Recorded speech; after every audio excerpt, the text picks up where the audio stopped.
estábamos luchando contra la muerte, ¿no? Eran momentos tensos porque la investigación siempre toma su tiempo. La experiencia es lo que hizo posible que obtuviéramos esta vacuna. Es decir, fue un reto grande. Y eso es una fortaleza de nuestra vacuna.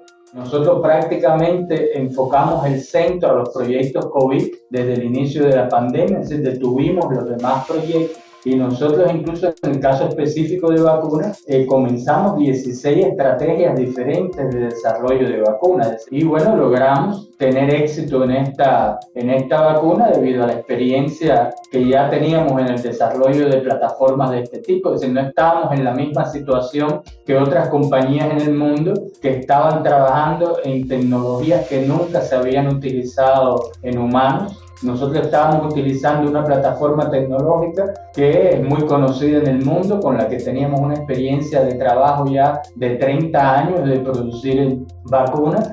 Las vacunas más seguras que hay en el mundo en este momento se basan precisamente en esta plataforma tecnológica de vacunas obtenidas por ingeniería genética, vacunas recombinantes.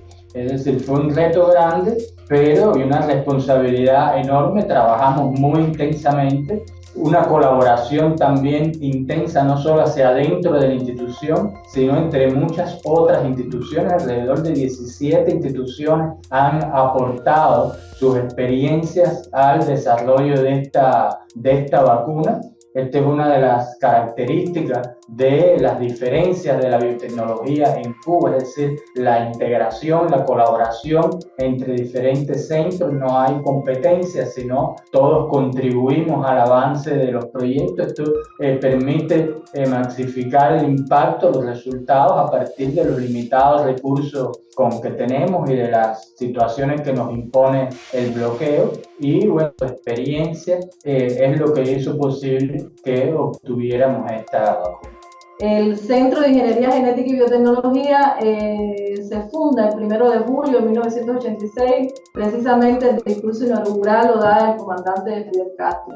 Pero nace, tiene sus antecedentes en la década de los 80, cuando ya el gobierno cubano y la ciencia cubana prestó atención a las primeras fabricaciones del interferón alfa 2B depositario. Y ya desde ese momento científicos cubanos aprendieron a fabricar, a obtener este interferón y a utilizarlo incluso en el año 81, una epidemia de dengue en Cuba, y se utilizó el interferón alfa 2B depositario purificado en pequeños laboratorios que se crearon a los efectos aquí en Cuba. Y los resultados de este Centro de Investigaciones Biológicas dieron pie también a que se empezara a construir el Centro de Ingeniería Genética y Biotecnología, que se funda entonces en 1986.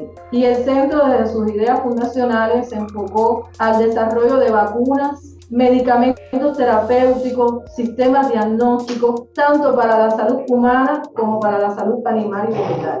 Y bueno, de aquí a la fecha, nosotros tenemos más de 40 productos para atender problemas de salud que eran prioridad en el sistema de salud cubano. Fue uno de los principales objetivos. Y las plataformas tecnológicas que hemos utilizado para desarrollar estas vacunas fueron justamente la plataforma tecnológica que utilizamos para plantearnos la posibilidad de obtener las vacunas Abdala y Mambisa.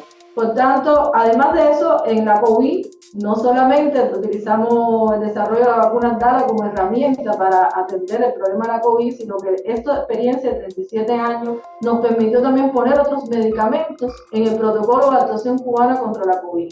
Teníamos también una alta responsabilidad y compromiso y teníamos que proponer hipótesis científicas y desarrollar investigaciones básicas también para demostrar nuestras hipótesis en un tiempo realmente rápido, ¿no? Estábamos luchando contra la muerte, ¿no? Y bueno, eran momentos, digamos, tensos porque la investigación siempre toma su tiempo, la obtención de los resultados. Entonces, ¿cómo gerencialmente enfocar todo ese deseo de hacer de nuestros investigadores con una capacidad y experiencia y reconocimiento internacional hacia aquella propuesta de vacuna que llegara a ser efectiva, segura, y también pudiéramos ser capaces de desarrollar su sistema productivo para ponerlo en millones de dosis en manos de la población cubana? Entonces fue de una gran tensión, pero de regocijo, cuando tuvimos los primeros resultados del estudio clínico fase fase 1, que fue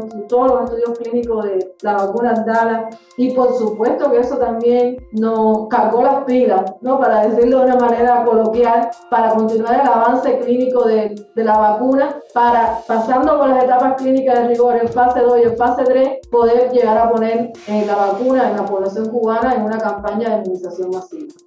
La vacuna es sencilla, es solamente esta proteína recombinante ayudada con hidróxido de aluminio. Queremos mencionar, porque hemos estado al tanto de algunos comentarios en las redes en México, donde hay preocupación sobre el hidróxido de aluminio, que es el ayudante. Incluso algunos profesionales, incluso con desconocimiento, han planteado que el hidróxido de aluminio es tóxico, que esta es una desventaja de la vacuna, y realmente no es así. El hidróxido de aluminio es el ayudante más seguro que hay. Es el único universalmente reconocido por todas las agencias regulatorias en el mundo, y la mayoría de las vacunas que se usan en el mundo usan este adyuvante. Es un adyuvante necesario para las vacunas por subunidades, porque potencia la respuesta inmunológica, contrario a lo que algunos han dicho en las redes, que disminuye la respuesta. Es todo lo contrario. La función de un adyuvante es potenciar la respuesta inmunológica.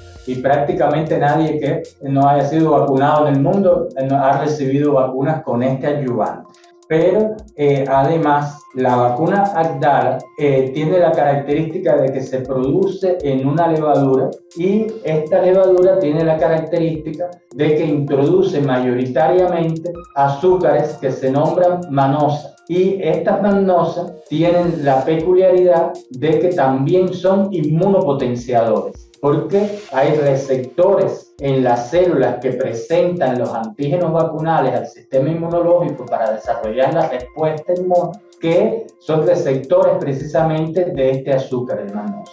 Por lo tanto, la vacuna tiene una doble capacidad de potenciar la respuesta. Tanto el ayudante de hidróxido de aluminio, el gel de hidróxido de aluminio, como la composición de azúcares que tiene debido a la plataforma de producción que se utiliza. Esto hace que la vacuna sea muy inmunogénica. Y también hace, otra importante característica, hace que la vacuna sea termoestable, puesto que ustedes saben que hay otras tecnologías que requieren de congelación. Y en el caso de la vacuna Abdala, la conservación es a 4-8 grados, pero además por 2 semanas a 37 grados la vacuna no se afecta. Por lo tanto, esto facilita su distribución y para lograr una alta cobertura de vacunación en la población.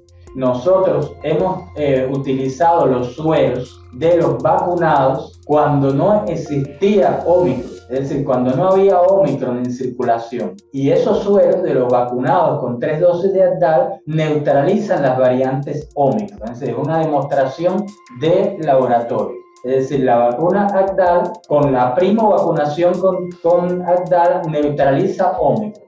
En un momento lo que circulaba en el país era la cepa beta, que es la más resistente que ha habido hasta ahora. Ahí tuvimos un 92.28% de eficacia. Esto se corroboró después con efectividad en el terreno, circulando la cepa delta. Más de un 90% de efectividad, que es eficacia en condiciones de estudio clínico y efectividad ya en condiciones de uso en terreno. Porque en Cuba, después de estar circulando Omicron en el país, donde el 90% de la población estaba ya vacunada con Abdala, prácticamente no hemos tenido que lamentar mortalidad por Omicron. Incluso contrario a lo que ocurrió en el mundo, que el pico epidémico con Omicron fue muy superior al pico con Delta, que había sido el anterior. En Cuba fue 10 veces inferior el pico con Omicron que lo que ocurrió en Delta. Y prácticamente en Cuba, con las fronteras abiertas, sin medidas de restricción en el país durante todo este año, no hemos tenido que lamentar la situación que está ocurriendo en otros países, incluso en este momento que ya se habla de un 5º pico epidémico. En Cuba no tenemos esta situación, tenemos un total control del virus, ¿no? De la circulación. Nosotros continuamos actualmente estudiando, porque los desarrollos de los estudios clínicos, los productos biotecnológicos tienen un seguimiento. Gracias a esos seguimientos, nosotros hemos podido evaluar los sueros de los individuos que estuvieron en el fase 3 y, como decía el doctor Guillén, evaluar contra las nuevas cepas de coronavirus que han ido surgiendo y decir efectivamente que durante la primo-vacunación, en ausencia de la circulación de las variantes Omicron, las personas vacunadas tienen una capacidad de neutralizar estas variantes nuevas. Y eso es una fortaleza de nuestra vacuna, que además cuando se pone una dosis de refuerzo, esa inmunidad se refuerza. Y por eso es que estamos tan convencidos de que la campaña de inmunización de Cuba con su primo vacunación y su dosis de refuerzo es lo que está asociado a estos resultados que tenemos hoy en Cuba. Realmente nosotros más del 20% de la población tiene 60 años o más y hay una alta concentración en la edad media. Por tanto, tuvimos que proteger a bastantes personas con la vacunación de la gravedad y la muerte.